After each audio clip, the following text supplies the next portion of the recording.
உலகில் 6000 மொழிகள் பேசப்படுகிறது. அதில் 100க்கும் குறைவான மொழிகளுக்குத்தான் எழுத்தும் இலக்கணமும் இலக்கியமும் இருக்கிறது. அதில் 6 மொழிகள் தான் 2000 ஆண்டுகளை கடந்தும் வாழும் மொழிகள். அதில் 2 மொழிகள் தான் இன்றும் பேசப்படும் மொழிகள். ஒன்று சீனம், இன்னொன்று தமிழ். 2000 ஆண்டு என்பது கூட 2 ஆண்டுகளுக்கு முன்பு வரைதான். மதுரையில் வைகை கரையில் கீழடி ஆய்வுகளுக்கு பிறகு தமிழின் வயது 3500 என்று விஞ்ஞானம் நிரூபித்திருக்கிறது. 3500 ஆண்டுகால பழமையும் தொன்மையும் இளமையும் கொண்ட உலகின் ஒரே மொழி தமிழ்தான். இம்மொழியில் காப்பியங்கள் உண்டு, இம்மொழியில் சிற்றிலக்கியங்கள் உண்டு, அக இலக்கியங்கள், புற இலக்கியங்கள், அற இலக்கியங்கள், பக்தி இலக்கியங்கள் என்று பலவும் உண்டு. இவைகள் எல்லாம் உள்ளடக்கியதுதான் தமிழ். சிலர் வேண்டுமானால் அது இல்லாவிட்டால் தமிழ் இல்லை, இது இல்லாவிட்டால் அது இல்லை என்று பேசுவார்கள். பக்தி இலக்கியம் இல்லாவிட்டால் தமிழ் இல்லை என்று ஒருவர் பேசியதாக நான் கேள்விப்பட்டேன். ஆமாம், பக்தி இலக்கியம் இல்லாவிட்டால் பக்தி இலக்கியம் தான் இல்லாமல் போகும், தமிழ் இல்லாமல் போகாது. பக்தி இலக்கியம் இல்லாமல் இருந்தால் பக்தி தான் இல்லாமல் போகுமே தவிர தமிழ் இல்லாமல் போகாது. தன்னை தகவகித்துக் கொள்வதற்கான எல்லா கூறுகளையும் தமிழ் தன்னகத்தே கொண்டிருக்கிறது. அது அக இலக்கியங்கள், புற இலக்கியங்கள், பக்தி இலக்கியங்கள், அற இலக்கியங்கள், காப்பியங்கள், இன்றைக்கு 20ஆம் நூற்றாண்டில் நவீன இலக்கியங்கள், கவிதை, சிறுகதை, நாவல், நாடகம் என்று பல விதங்களில் உலகெங்கும் கொண்டாடத் தகுந்த ஒரு மொழியாக இந்த மொழி இருக்கிறது என்ற போதிலும் கூட உலகத்தில் வேறு எந்த மொழியிலும் இல்லாத ஒரு தனிச்சிறப்பான இலக்கிய வடிவம் ஆத்திசூடி. ஒரே வரியில் 1-2 சொற்களில் அகர வரிசைப்படி எழுதப்பட்ட உலகின் ஒரே இலக்கியம் ஆத்திசூடி. அதற்கு இணையான அறம் பேசுகிற அகர வரிசையில் எழுதப்பட்ட மிக குறைந்த சொற்களோடு கூடிய ஒரு அற இலக்கியம் இந்த உலகத்தில் வேறு எந்த மொழியிலும் இல்லை. அதனால்தான் மகாகவி பாரதியார் ஆத்திசூடியை எழுதிய ஔவையை பற்றி பாடுகிற போது, பேசுகிற போது பாரதியார் சொன்னார், ஔவை தமிழின் அசைக்க முடியாத சொத்து என்று கொண்டாடினார். ஆழ்ந்த புலமையும் அறிவும் பெருங்கருணையும் இல்லாமல் ஆத்திசூடியை ஔவை எழுதியிருக்க முடியாது என்று வெங்கடசாமி நாட்டார் ஔவையை புகழ்ந்து பாடினார். ஔவை என்பது வயதான கிழவியை குறிக்கும் சொல் அல்ல. அறிவில் சிறந்த பெண்மணிகளை ஔவை என்று குறிப்பது வழக்கம். சங்க இலக்கிய காலம் தொட்டு பிற்பாடு 18ஆம் நூற்றாண்டு காலம் வரையிலும் வேறு வேறு காலங்களில் வேறு வேறு ஔவையார்கள் வாழ்ந்ததாக வரலாற்று குறிப்புகள் பேசுகிறது. 6 ஔவையார்கள் இருந்ததாக ஒரு குறிப்பு இருக்கிறது.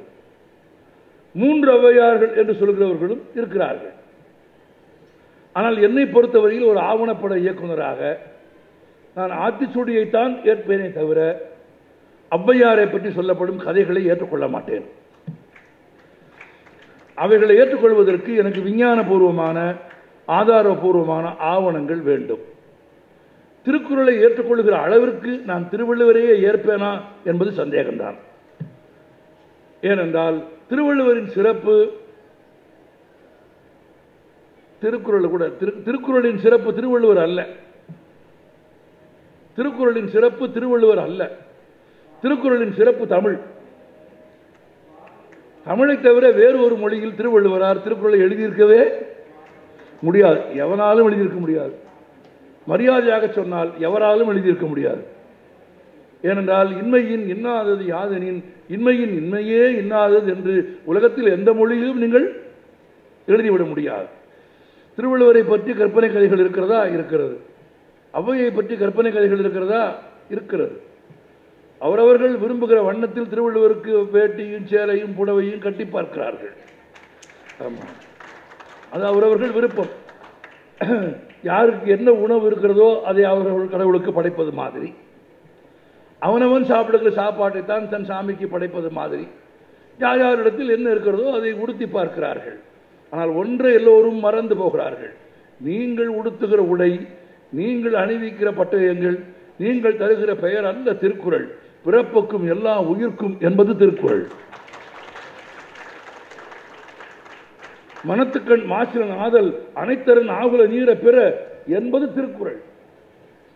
திருக்குறள் என்பது அறம், ஆத்திச்சூடி என்பது அறம், ஆத்திச்சூடி என்பது நீதி. அதை அவ்வை முன்வைக்கிற போது தான் வாழ்ந்த காலத்தில் தனது கோரிக்கைகளையும் தனது கால சூழலையும் முன்வைத்துதான் அவ்வை எழுதுகிறாள். அறம் செய்ய விரும்பு என்று அவ்வை ஏன் எழுதினாள்? புதுமைப்பித்தன் கூட கேலி செய்வார். அறம் செய்ய விரும்பு ஆனால் செய்யாதே என்பார். ஒரு கட்டுரையில் அறம் செய்ய விரும்பு ஆனால் செய்யாதே என்பார். அறம் செய்ய விரும்பு என்று அவ்வை ஏன் எழுதினாள் என்று கேட்டால், பண்டை தமிழகத்தில் புலவர்கள் உணவுக்கு, பொருளுக்கு புரவலர்களை, அரசர்களை அண்டி வாழ்ந்த குறிப்புகள் இலக்கியத்தில் ஏராளமாய் காண கிடக்கிறது. அதான ஆற்றுப்படை. பாடுகிறவன், கவிஞன், புலவன் அரசனை, புரவலனை போய் பார்த்து அவனை பாடி புகழ்ந்து பரிசில் பெற்று வாழ்ந்த காலத்தில் வந்து நிற்கிறவருக்கு பொருள் கொடுக்கிற உணர்வு இருக்க வேண்டும் என்பதற்காகத்தான் அவ்வை அறம் செய்ய விரும்பு என்று பாடியிருக்க வேண்டும். உண்மையில் அது ஆத்திச்சூடியில் உங்களுக்கும் எனக்கும் புத்திமதி சொல்வது மட்டும் அவ்வையின் வேலை இல்லை, அவ்வையின் கோரிக்கையும் அதில் அடங்கி இருக்கிறது. அடுத்த வரி அவ்வை சொல்லுகிறாள், ஆறுவது சினம் என்று.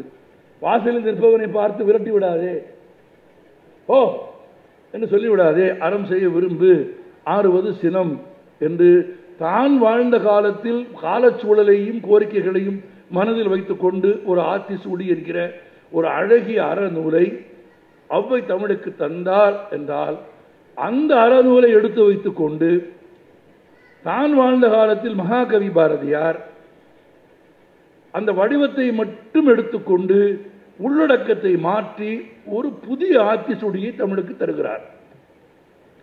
அந்த புதிய ஆத்திச்சூடியிலே இடம்பெறும் ஒரு வரிதான் இன்றைக்கு தலைப்பாக தரப்பட்டிருக்கிறது. பெரிதினும் பெரிதுகள் என்கிற இந்த தலைப்பு புதிய ஆத்திச்சூடியில் மகாகவி பாரதியார் பயன்படுத்திய வார்த்தை.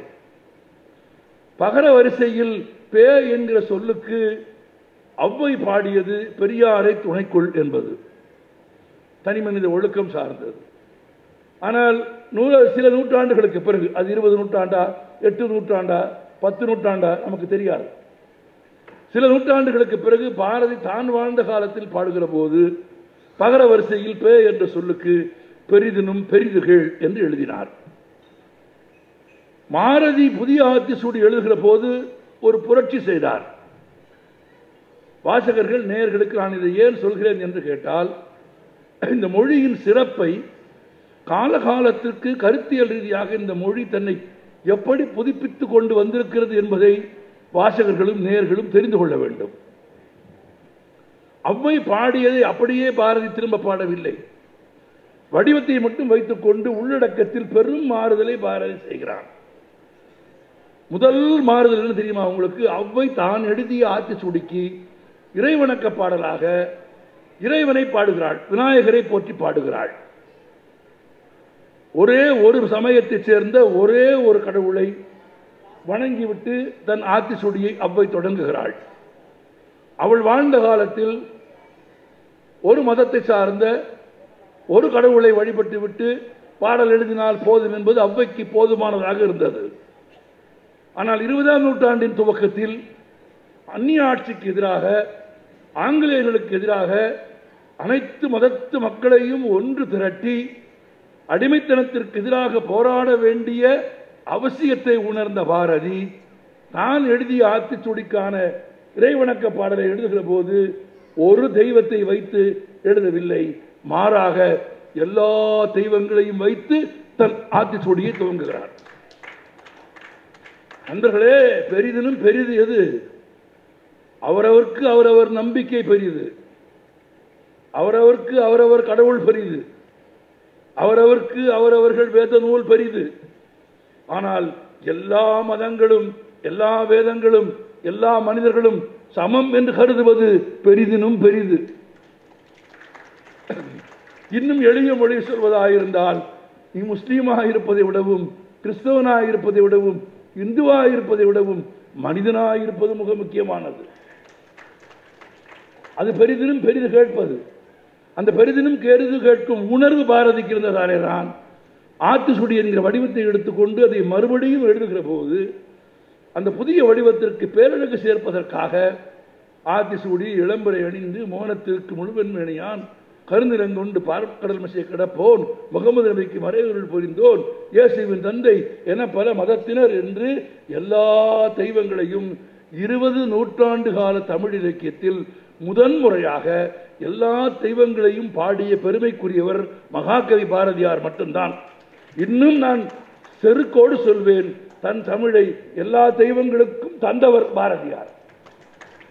சாப்பிடு அப்படின்னு எல்லா தெய்வங்களுக்கும் தாரை வார்த்து கொடுத்தார் அவர். அப்படி எல்லா தெய்வங்களுக்கும் பாரதியன் தாரை வார்த்து கொடுத்தான். எல்லா தெய்வத்தை வணங்குகிறவர்களும் ஒன்றாக இருக்க வேண்டும் என்று பாரதி விரும்பினான். எல்லா தெய்வத்தை வணங்குகிறவர்களும் ஒன்றாக இணைந்து இந்த நாட்டின் விடுதலைக்கு போராட வேண்டும் என்று பாரதி விரும்பினார். அந்த பழைய இலக்கிய வடிவத்தை எடுத்துக்கொண்டு பாரதி செய்த அதே முயற்சியை நீங்கள் ஆச்சரியப்படுவீர்கள். தேடி பாருங்கள், ஒருவேளை கிடைக்கக்கூடும் உங்களுக்கு. தமிழில் ஔவைக்கு பிறகு பல நூற்றாண்டுகளுக்கு பிறகு பாரதி புதிய ஆத்திசூடி எழுதினான். பாரதி எழுதியதற்கு பிறகு பாரதியின் அடியொற்றி பாரதிதாசன் ஆத்திசூடி எழுதினார். பாரதிதாசன் ஆத்திசூடி எழுதியதற்கு பிறகு தமிழில் ஏகப்பட்ட ஆத்திசூடிகள் எழுதப்பட்டிருக்கிறது. பேராசிரியர் டாக்டர் வாசுவ மாணிக்கம் ஒரு ஆத்திசூடி எழுதியிருக்கிறார். அதற்கு ஒரு ஆத்திசூடி என்று பெயர் வைக்கவில்லை, தமிழ் சூடி என்று பெயர் வைத்தார். மகாகவி கவிஞர் சுத்தானந்த பாரதி ஒரு ஆத்திசூடி எழுதியிருக்கிறார். அதற்கு ஆத்திசூடி என்று பெயர் வைத்தார். சென்னை பல்கலைக்கழகத்தின் தமிழ்துறை தலைவராக டாக்டர் சஞ்சீவி, பேராசிரியர் சஞ்சீவி, அவர் ஒரு ஆத்திசூடி எழுதியிருக்கிறார். அதற்கு ஆத்திசூடி என்று பெயர் வைத்திருக்கிறார். மதுரை பல்கலைக்கழகத்தினுடைய துணைவேந்தராக இருந்த திருக்குறளுக்கு உரை எழுதிய டாக்டர் மூவா ஒரு ஆத்திசூடி எழுதியிருக்கிறார். அதற்கு ஆத்திசூடி. கவிஞர் வாணிதாசன் ஒரு ஆத்திசூடி எழுதியிருக்கிறார். வாசுவமாணிக்கம், நாச்சியப்பன், மெய்யப்பன், தமிழண்ணல், சோம இளவரசு, ரே முத்துக்கணேசன், ராமபாரதி, வாணிதாசன், சுத்தானந்த பாரதி, நா சஞ்சீவி, டாக்டர் மூவா என்று தமிழில் 10க்கும் மேற்பட்ட ஆத்திசூடிகள் எழுதப்பட்டிருக்கிறது. அவைகளை நீங்கள் ஒப்பிட்டு பார்த்தால் தனியாக ஒரு ஆய்வே செய்யலாம் என்கிற அளவிற்கு ஒவ்வொரு ஆத்திசூடியும் ஒவ்வொரு காலத்தில் இருந்த சமூக பொருளாதார சூழ்நிலைகளை பிரதிபலிக்கும் விதத்தில் எழுதப்பட்டது என்றால் தமிழ் காலகாலத்திற்கு தன்னை புதுப்பித்துக் கொண்டே வந்திருக்கிறது. பெரிதினும் பெரிதுகள் என்ற வார்த்தையை பாரதி சொல்லிவிட்டு போய்விட்டார். சரி, எது பெரிது என்று தீர்மானிக்க வேண்டும் அல்லவா? அந்த கேள்வி இயற்கையாக படிக்கிற ஒருவனுக்கு எனக்கு தோன்றுகிறது. பெரிதினும் பெரிதுகள் என்கிறார் பாரதி. முதல்ல அப்ப எது பெரிது? எது பெரிதினும் பெரிது? யாரெல்லாம் எதை பெரிது என்கிறார்கள்? ஆத்திசூடி எழுதிய அவையே ஒரு இடத்தில் எது பெரிது என்று கேட்டால் புவனம் பெரிது என்று சொல்லிவிட்டாள். எடுத்தோட சொல்லிட்டான். இந்த உலகத்தில் எது பெரிது? இந்த உலகத்தில் எது பெரிது? உலகம்தான் பெரியது. அவ்வை எடுத்தெடுப்பிலே சந்தேகம் இல்லாமல் சொல்லிவிட்டாள். இந்த உலகத்தில் எது பெரியது? உலகம்தான் பெரியது. உலகத்தை விட பெரியது எதுவும் இல்லை என்று அவ்வை சொல்லிவிட்டாள். ஆனால் அது மட்டும்தான் பெரியதா? வேறு யாரெல்லாம் எதையெல்லாம் பெரிது என்று சொல்லி இருக்கிறார்கள் என்று தேடி போனால் வள்ளுவன் எதை பெரிது என்று சொன்னான் என்று பார்த்தால், ஏனென்றால் பெரிது எது என்று தெரிந்தால் தானே பெரிதினும் பெரிது கேட்க முடியும். வள்ளுவன் எதை பெரிது என்று கொண்டாடுகிறான்? வள்ளுவன் எதை பெரிது என்று போற்றுகிறான் என்று பார்த்தால், வள்ளுவன் பெரியாரை துணைக் கொள்வதை பற்றி பேசுவது மட்டுமில்லை, பயன் கருதாமல் பயன் தூக்கார் செய்த உதவி. நல்ல கவனிக்கணும், ரொம்ப எளிமையான குறள். பயன் தூக்கார் செய்த உதவி நயன் தூக்கின் நன்மை எதினும் பெரிது, மலையினும் பெரிது, கடலினும் பெரிதா? எதிலும் பெரிது?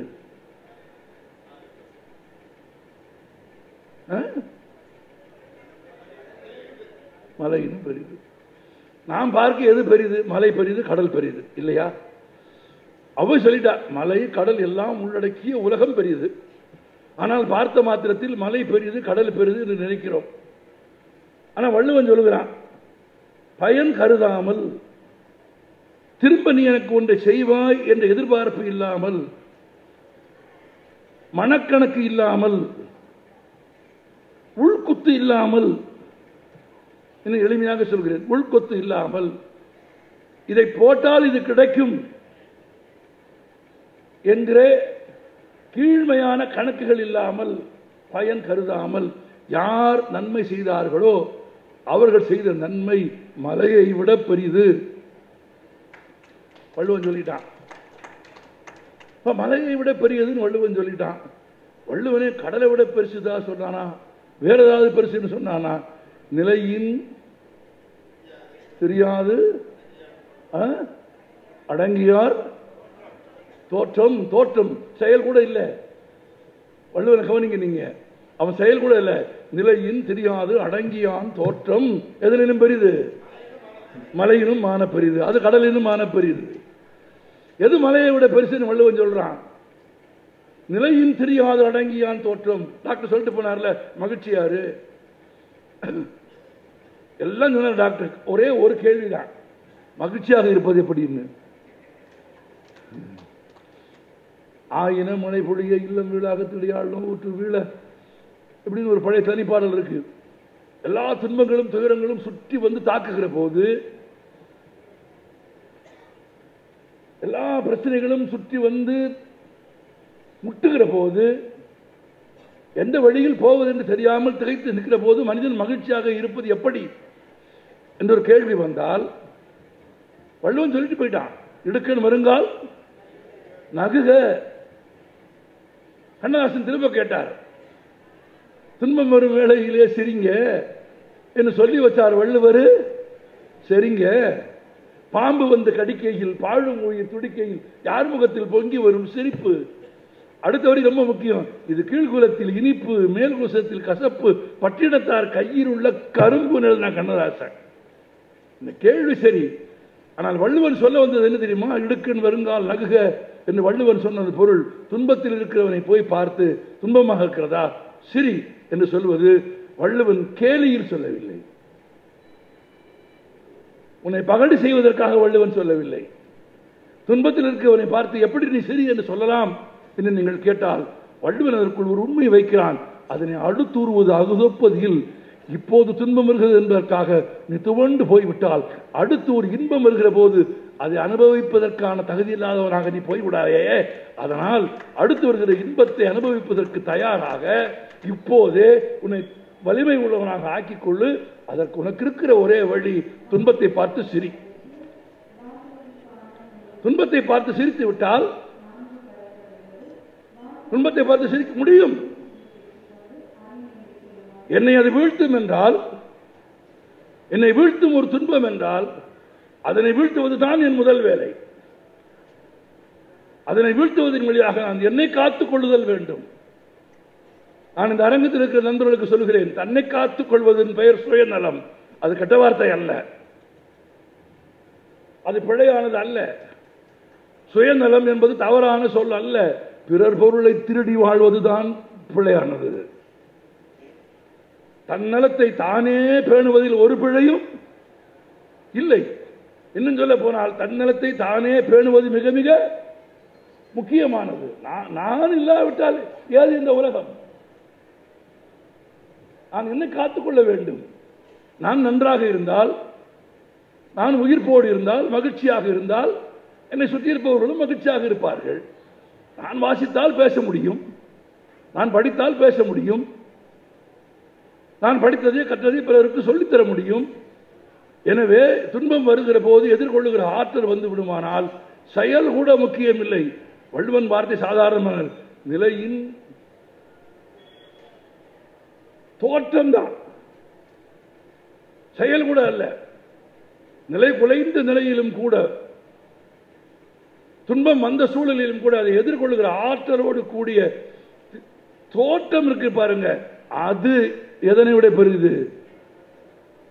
எது மலையை விட பெரியது, எது கடலை விட பெரியது என்று பாடி வந்தான் வள்ளுவன். பயன் பார்க்காமல் எதிர்பார்க்காமல் செய்கிற நட்பும் உதவியும் அன்பும் கடலை விட பெரியது. துன்பம் வருகிற போது அசையாமல் நிற்கிற தோற்றம் இருந்தால் அது மலையை விட பெரியது. மலை பெரிது, கடல் பெரிது என்று பாடி அதே வள்ளுவன் இரண்டையும் விட பெரியது ஒன்றையும் சொல்லிக் கொடுத்து விட்டு போனான். அது காலத்தார் செய்த உதவி. அது காலத்தார் செய்த உதவி. வள்ளுவன் தெரிஞ்சு போச்சு. இப்போ ஒருத்தன் கேட்பான், பசித்திருக்கிறான் ஒருவன், இன்னும் அரை மணி நேரத்திற்குள் அவனுக்கு உணவு தராவிட்டால் அவன் இறந்து போவான் அல்லது அவன் நினைவை இழப்பான். இப்போது அவனுக்கு என்ன தேவை சொல்லுங்க? உணவு. அப்போது அவனுக்கு தேவை இலக்கியமா? சொல்லுங்க. பசித்திருக்கிறவன், பசியின் உச்சத்தில் இருக்கிறவன், இன்னும் அரை மணி நேரத்திற்கு அவனுக்கு உணவு தராவிட்டால் அவன் இறந்து போவான், அவன் நினைவை இழப்பான் என்ற நிலையிலே இருந்தால் அவனுக்கு தேவைப்படுவது என்ன? உணவு. அவனுக்கு அப்ப தர வேண்டியது என்ன? உணவு. அந்த உணவை, ஒரு கை அகல சோறை, அது விற்காமல் சாப்பிடுகிற ஒரு குவளை தண்ணீரை நான் ஒருவனுக்கு தருகிறேன். யாரோ ஒருவர் அவனுக்கு 1 கோடி ரூபாய் பணம் கொடுக்கிறார். எது பெரிது என்று சொல்லுங்கள்? எது பெரிது என்று சொல்லுங்கள்? உணவு பெரிது. உணவுதான் பெரிது. ஆமா. 1 கோடி ரூபாய் குவித்து வைத்திருக்கிற பணம் பொருளா பொன்னா தெரியாது. அந்த பசிக்கு எது தேவை? உணவு. வள்ளுவன் சொன்னா, காலத்தால் செய்த உதவி சும்மா சொல்ல, சிறிது எனினும். நீ 1 கோடி ரூபாய் கொடுத்திருக்கா, என்னையா இவ்வளவு செஞ்சிருக்கான், அது பெருசு இல்ல. ஒரு கப்பு சோறும், ஒரு கோப்பை சோறும், ஒரு கோப்பை தண்ணீரும் குடிச்சிட்டு அதுக்கு நீ இவ்வளவு புகழ் கொண்டாடுறியான்னு கேட்டா வள்ளுவன் சொன்னா, அது சிறிதுதான், ஆனால் அது பசிக்கு உணவு. பசிக்கு உணவு. பாரதியார் சொல்வார், எங்கள் கண்ணன் பசிக்கு உணவு, மழைக்கு குடை என்று சொல்வார்.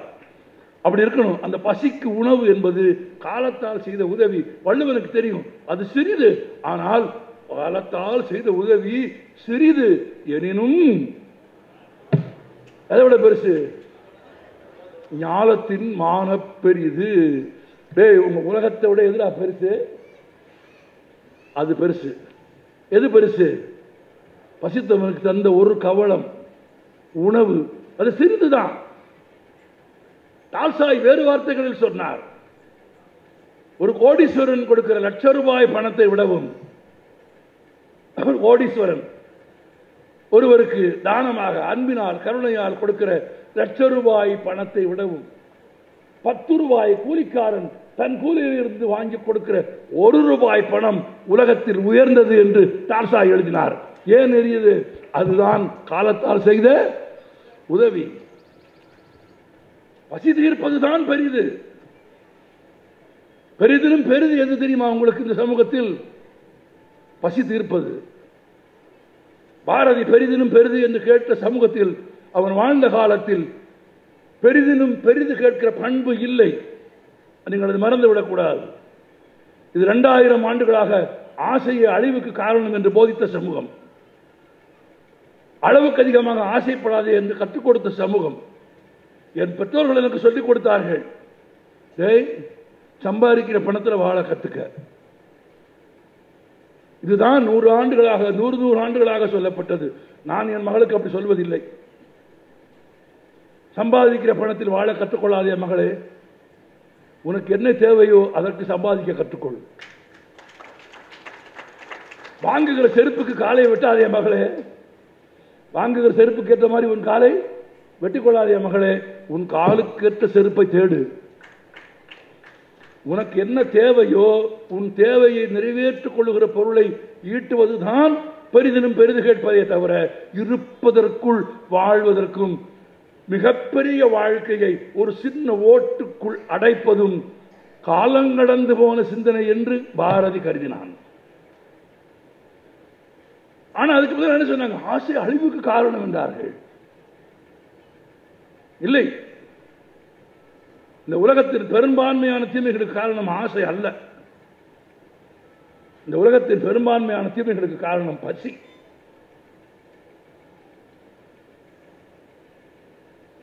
நான் இந்த ஒரு புள்ளியை தொட்டு விட்டு உங்களுக்கு சொல்கிறேன், எது பெரியது என்று சொல்கிறேன். ஆசை எல்லா வயதிலும் ஒரே மாதிரி இருக்குமா? நான் கேட்கிற கேள்விக்கு பதில் சொல்லுங்கள். 5 வயது குழந்தையின் ஆசையும் 25 வயது இளைஞனின் ஆசையும் 50 வயது கிழவனின் ஆசையும் ஒன்றா? இல்லை. சுஜாதா ஒரு முறை எழுதினார், சின்ன வயதில் எவ்வளவோ ஆசைகள் இருந்தது, 70 வயதில் காலையில் சிரமம் இல்லாமல் மலம் கழித்தால் போதும் என்றிருக்கிறது என்று எழுதினார். 70 வயதுக்காரனுக்கு என்ன ஆசை இருக்கும்? அப்ப ஆசை எல்லா பருவத்திலும் ஒன்று அல்ல. ஆனால் பசி எல்லா பருவத்திற்கும் உண்டு. 5 வயதுக்காரனுக்கு பசிக்கும் இல்லை, பிறந்து 5 நிமிடமான குழந்தைக்கு பசிக்கும். தொப்புள் கொடி அறுத்த கணத்தில் பசி துவங்கிவிடும். அது அன்னை இட்ட தீ அடி வயிற்றில். அதான் பட்டினத்தார் பாடினார், அன்னை இட்ட தீ அடி வயிற்றில். அந்த பசி தீ எப்போது அடங்கும்? திரும்ப உன்னையும் என்னையும் கிடத்தி எரியூட்டுகிற வரையில் இருக்கும். எரியூட்டிய பிறகும் கூட, அல்லது எரியூட்ட போவதற்கு முன்பு கூட, நீ இவ்வளவு நாள் தின்றதை உனக்கு நினைவூட்டுவதற்காக உன் ஊரும் சுற்றமும் உறவும் வந்து உனக்கு என்ன போடும்?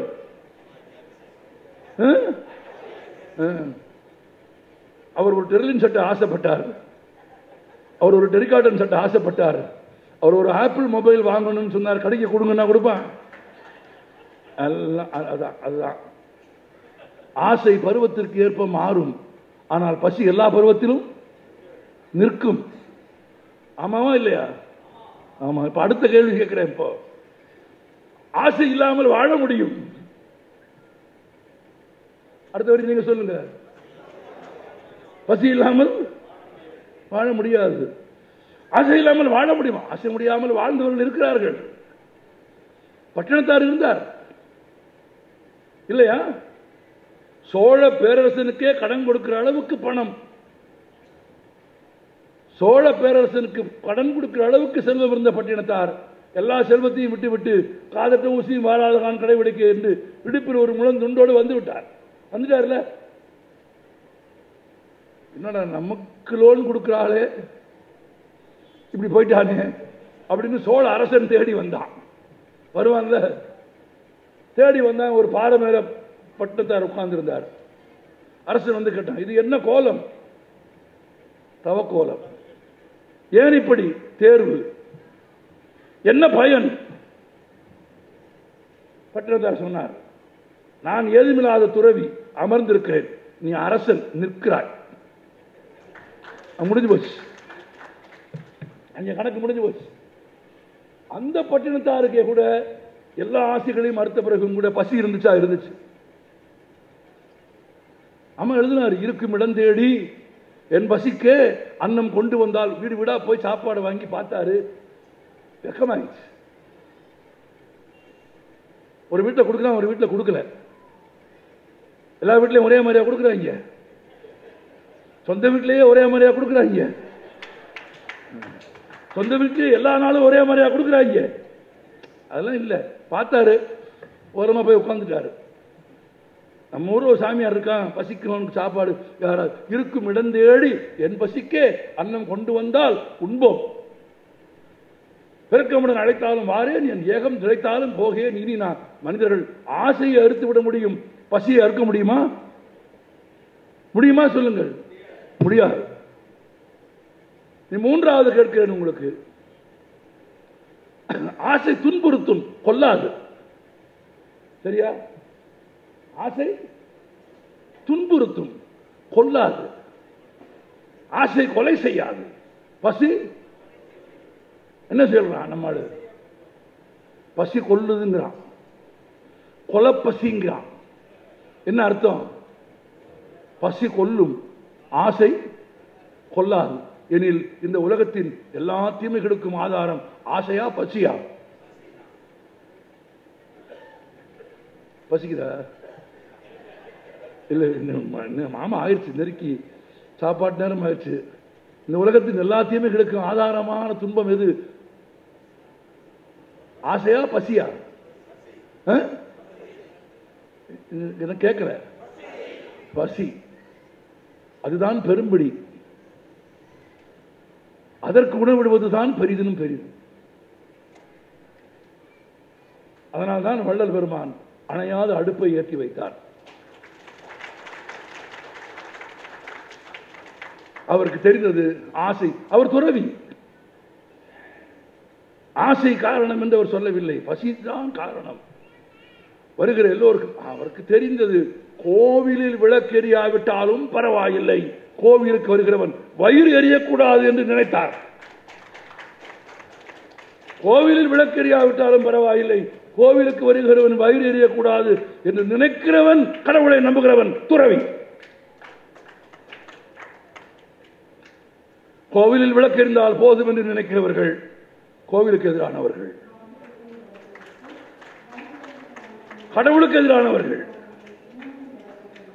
மனிதனின் பசிக்கு எதிராக நிற்கிற யாராக இருந்தாலும் அவர்கள் எல்லா கடவுளுக்கும் எதிரானவர்கள்.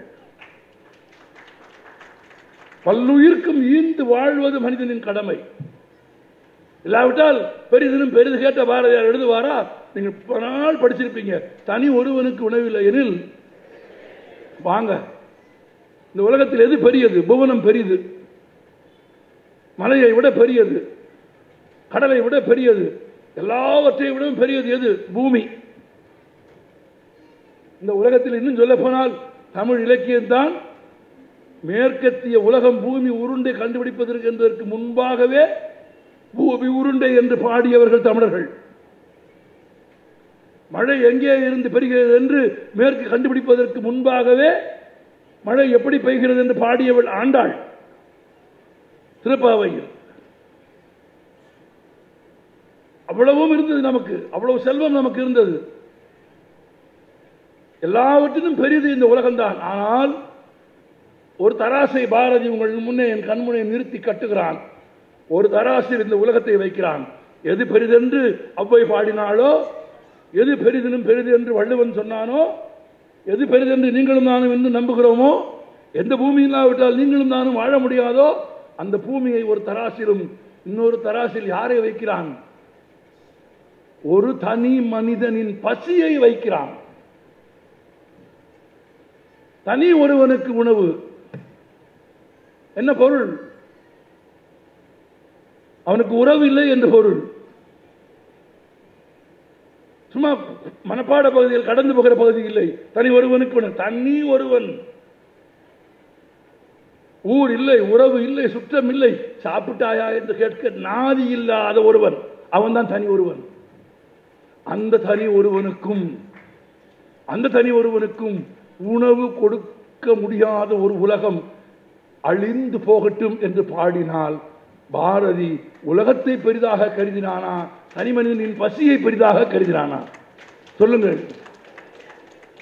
அதனாலதான் பாரதி பாடுனா, வயிற்றுக்கு சோறிட வேண்டும்.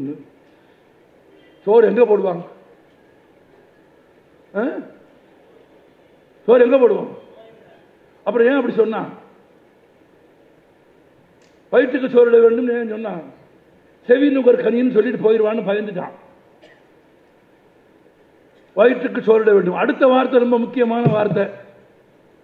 என்ன வார்த்தை? வாழும் மனிதர் எல்லோருக்கும். அதான் பப்பாசிக்கு தலைவராக இருக்காருல்ல, செத்தவனுக்கு இல்ல. இருக்கிற வரைக்கும் சோறு போடாம செத்து போன பிறகு தவசம் வைக்கிறது இல்ல. உள் நெருப்பில் உயிரோடு எரிகிற உலைக்கு அரிசி போடாமல், உள் நெருப்பில் உயிரோடு எரிகிற உலைக்கு அரிசி போடாமல் செத்த பிறகு வாய்க்கரிசி போடும் புத்திசாலிகள் நிறைந்த சமூகம் இது என்று பாரதிக்கு தெரிந்ததாலேதான் வயிற்றுக்கு சோறிட வேண்டும் இங்கு வாழும் மனிதர் எல்லோருக்கும் என்று பாடினான். இங்கு வாழும் வாழும் நம்மோடு வாழ்கிற ஒவ்வொரு மனிதனுக்கும் எல்லோரின் பசியை தீர்ப்பதுதான் ஒரு சமூகத்தின் முதல் கடமை. நான் இதை எந்த நாட்டிலும் போய் சொல்லுவேன். பசித்தவன் ஒருவன் இருந்தாலும் அது வல்லரசு இல்லை. அந்த நாடு நிலவுக்கு போயிருந்தால் என்ன, செவ்வாய்க்கு போனால் என்ன, புதனுக்கு போனால் என்ன, நாசமாய் போனால் என்ன.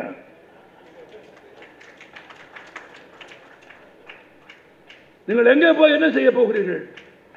அருகாமையில் இருக்கிறவனின் பசியை அறியாமல், அவனுக்கு உணவு தராமல், அவனுக்கு உணவு தருவதற்கான வழிமுறைகளை கண்டறியாமல் கடவுள்களை தேடுவதும் மதங்களை தேடுவதும் சமூக நீதி ஆகாது. பிறன்மனை புகுவானா ராமன்? பிறன்மனை புகுவானா ராமன்? நான் கேட்கிறேன் உங்களை. பிறகு யோசித்து பாருங்கள், உங்களுக்கு பொருள் புரியும். பிறன்மனை புகுவானா ராமன்? நான் ராமாயணம் தான் பேசுகிறேன்.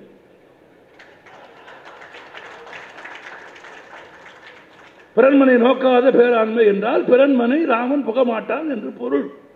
பிறன்மனை புகுந்தால் அவன் ராமன் இல்லை என்று பொருள். சில பேருக்கு புரிந்திருக்கிறது, சில பேருக்கு ராமனை புரிந்திருக்கிறது, அல்லது நான் சொன்ன காப்பியம் புரிந்திருக்கிறது. உணவு எல்லா உயிர்களுக்கும் உணவு. இந்த உலகத்தின் தீமைகளுக்கு காரணம் ஆசை அல்ல. இந்த உலகத்தின் தீமைகளுக்கு காரணம் பணம் அல்ல. இந்த உலகத்தின் தீமைகளுக்கு காரணம் நகை அல்ல, பொருள் அல்ல, பொருள் அல்ல. எல்லா தீமைகளுக்குமான ஆதாரம் பசித்தவன் இன்னும் நம்மோடு இருப்பது. பசித்தவர்களுக்கு நடுவில் இருக்கிற வரையில் நான் பார்த்திருக்கிறேன் சோமாலிய குழந்தைகள் விமானத்தில் இருந்து விழும் உணவுப் பொட்டலங்களை சாப்பிடுவதை. எத்தனையோ ஆண்டுகளாகிவிட்டது, ஆனால் இன்னும் எனக்கு அது மறக்கவில்லை. இது தொலைக்காட்சி வந்த புதிது. பசியால் வாடும் சோமாலிய குழந்தைகளுக்கு தாழ பறந்து வரும் விமானங்கள் உணவுப் பொட்டலங்களை போடுகிறது. மண்ணும் சகதியுமான சேற்றிலே விழுந்த உணவுப் பொட்டலங்களை இந்த குழந்தைகள் ஓடி போய் எடுக்கிறார்கள்.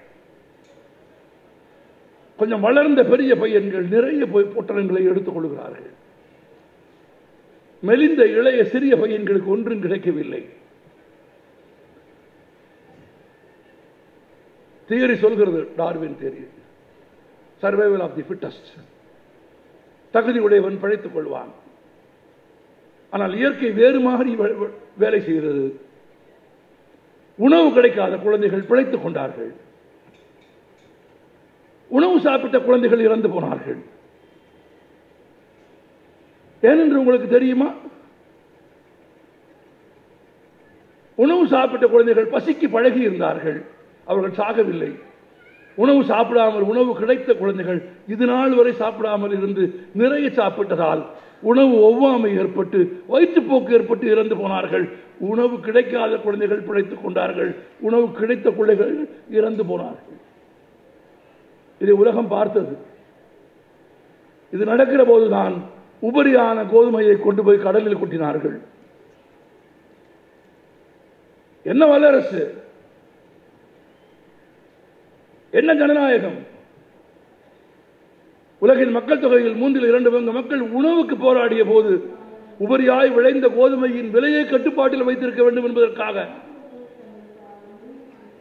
தன் லாபம் சுருங்கிவிடக்கூடாது என்பதற்காக, வயிறு சுருங்கி வாழ்கிறவரின் கண்ணீரை பற்றி கவலைப்படாமல் கோதுமையை கொண்டு போய் கடலில் கொட்டியதன் பெயர் ஜனநாயகமா?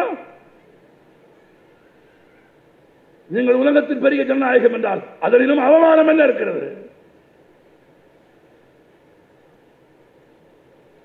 நீங்கள் உபரியாய் விளைந்ததை கொண்டு போய் கடலில் கொட்டினீர்கள். நாங்கள் சொற்பமாய் விளைந்ததை கூட அடுப்பறித்து வந்தவனுக்கும் போனவருக்கும் கொடுத்தோம். நாங்கள் ஏற்றிய விளக்கு வடலூரில் இன்னும் அணையாமல் எரிந்து கொண்டே இருக்கிறது. அந்த விளக்கின் வெளிச்சத்தில் நாங்கள் நடப்போம். அந்த விளக்கின் வெளிச்சத்தில் பிறர் பசி தீர்க்கும் சமூக பணிகளை மேற்கொள்வோம். இலக்கியம், எழுத்து, வாசிப்பு, புத்தகம், மொழி எல்லாம் வேறு எதற்கும் இல்லை என்றால் பசி காணாத ஒரு சமூகத்தை உண்டாக்குவதற்கு. அதுதான் பெரிதினும் பெரிது. பிறர் பசி தீர்ப்பது, உண்பதற்கு முன்பு காக்கைக்கு ஒரு கவளம் வைப்பது, வீட்டில் இருக்கும் கொய்யா மரங்களில், வீட்டில் இருக்கும் பலா மரங்களில் 10 இரவில் வரும் வௌவால்களுக்கும் அணில்களுக்கும் பறவைகளுக்கும் விட்டு வைப்பது, பல்லுயிரும் உண்டு வாழும் ஒரு உலகத்தை உண்டாக்க விரும்புவது. நான் பைபிளில் நிறைய படித்திருக்கிறேன். ஆனால் ஒரு இடம் எனக்கு பைபிளில் ரொம்ப பிடித்த இடம். 3 மீன் துண்டுகளையும் 5 அப்பங்களையும் வைத்துக் கொண்டு அவர் 5000 பேருக்கு உணவளித்தார் என்ற ஒரு பகுதியை நான் படித்திருக்கிறேன். அது சாத்தியமா இல்லையா என்று எனக்கு தெரியாது. அது கற்பனையா இல்லையா என்று நான் யோசிக்கவில்லை. ஒரு 3 மீன் துண்டுகளையும் 5 அப்பங்களையும் வைத்துக் கொண்டு எப்படிடா 5000 பேருக்கு உணவளிக்க முடியும் என்று எளிமையான ஒரு கேள்வியை யார் வேண்டுமானாலும் எழுப்பிவிடலாம். ஆனால் அதை வைத்துக் கொண்டு 5000 பேருக்கு அவர் உணவளித்தார் என்கிற எண்ணமே எனக்கு மிகுந்த மகிழ்ச்சி அளித்தது. அந்த எண்ணம் தான் பெரிதினும் பெரிது கேட்பது. பசித்திருப்போருக்கு உணவு தாருங்கள். பசி என்று யார் வந்தாலும் ஒரு கவளம் உயிர் காக்க உணவு தாருங்கள். அதுதான் இந்த உலகத்தை விட எல்லாவற்றை விடவும் உயர்ந்தது, சிறந்தது. நன்றி. இந்த தகவல் உங்களுக்கு பிடிச்சிருந்தா லைக் பண்ணுங்க, உங்க ஃப்ரெண்ட்ஸுக்கு ஷேர் பண்ணுங்க, மறக்காம எங்க சேனலுக்கு சப்ஸ்கிரைப் பண்ணுங்க.